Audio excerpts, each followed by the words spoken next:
Hello, and welcome to Ivani's Blacked Out Stories. Hello, and welcome back to my Blacked Out Stories. And today, we listen as Jamie talks about overbearing and demanding in-laws. And remember to subscribe, like, and share. Original post. My wife, a 26-year-old female, is the baby of her family, and her birthday has become a bit of a sore topic for her. Ever since she was little, she was asked to accommodate her family when it came to birthday meals. Her brother-in-law, who is married to her oldest sister, and who has been around since she was 2 years old, has Crohn's disease, and of course, they have dietary restrictions due to this. But my wife is the only person in her family who has to sacrifice for this. You see, my father-in-law only likes steak and potatoes. He is very strict with that and despises weird-ass exotic food with weird sauces, and my wife is expected to accommodate him as well. As for my mother-in-law, she's into salads, but like her husband, doesn't like exotic veggies, or as he would say, Asian veggies, and my wife is expected to accommodate for her as well. On top of that, neither of the parents likes spicy food or foreign foods. My other sister-in-law, not to be confused with the one married to the brother-in-law with Crohn's disease, doesn't like heavy food, and no, I don't really know all the details on that. But again, my wife must accommodate. This shit started back when she was 5, and back then, her favorite meal was this chicken casserole dish her grandmother used to make. My wife remembers her parents asking if they could have steak and salads with soup for her birthday dinner instead of the casserole, because everyone else would struggle to eat. She was upset, and they saw that, and she remembers a little pressure being at it, and she agreed, and almost identical conversations happened every year. When she got older, they were all having dinners in a restaurant for birthdays, and my wife could never have either of her favorite places. She had only 2 choices in total, and those 2 were the ones that could accommodate everyone else's food requests. And because of that, she never got to have a meal she loved on her birthday. I have known my wife for over 9 years now, and I have witnessed it year after year, and she's lost a lot of joy and interest in her birthday. So this year I decided that I was going to take over planning her birthday celebration, and I chose her favorite restaurant. Our friends as well as my family have all said they will come, but my in-laws have complained about the restaurant of choice. I told them the venue have been booked and we all understand if they can't come. I got replies back saying they wanted to come but couldn't, and I said that was unfortunate. They told me my wife always makes accommodations for them. I confirmed that that was true, and I pointed out they never returned the favor. I asked why should they enjoy her birthday meal more than her. They said it's not like that, and I said yes it is. I said they take advantage of her love for them, as well as the fact she does not want to upset or leave anyone out. I told them they should be doing the same for her on her birthday. I told them I would not plan her birthday dinners around them anymore, and they would not change my mind. Now they are pissed at me, and are saying that I will be the reason they will not be able to come. So Reddit, am I the asshole? And now for some comments. Opsu_Nereid says, Not the asshole. The in-laws saying they can't come is BS. If my child or a sibling had a birthday dinner at a restaurant I didn't like, then I would simply eat beforehand and show up to the party to show my love. Almost all restaurants have something to accommodate people with food issues. The family could Google the restaurant's menu or call ahead to find a dish that's suitable for them if they wanted to. That being said, don't count on your wife being happy with the decision you made. It's possible her family being there means more to her than having her top choice in a restaurant.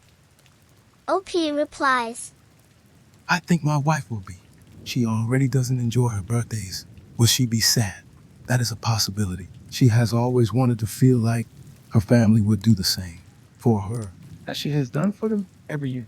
But at the same time, I know she'll love eating someplace she likes that is chosen for her and not for everyone else, while she gets the middle finger. And that's basically how they've let it happen for so many years. The next comment comes from Crazy Cat Lady 1978. I think she will enjoy it. You do so much for people, and you're always the one sacrificing. At some point, you get upset and ask why does no one ever does for me. When you decide to do it for yourself, or your spouse does, it's freeing. I was always the planner in my family, with family members telling me, imagine that I decorated for you. The streamers and balloons would be sitting right there. But I wasn't worth the extra effort of actually following through. So I started doing things for myself and not caring if anyone did anything because I did for myself.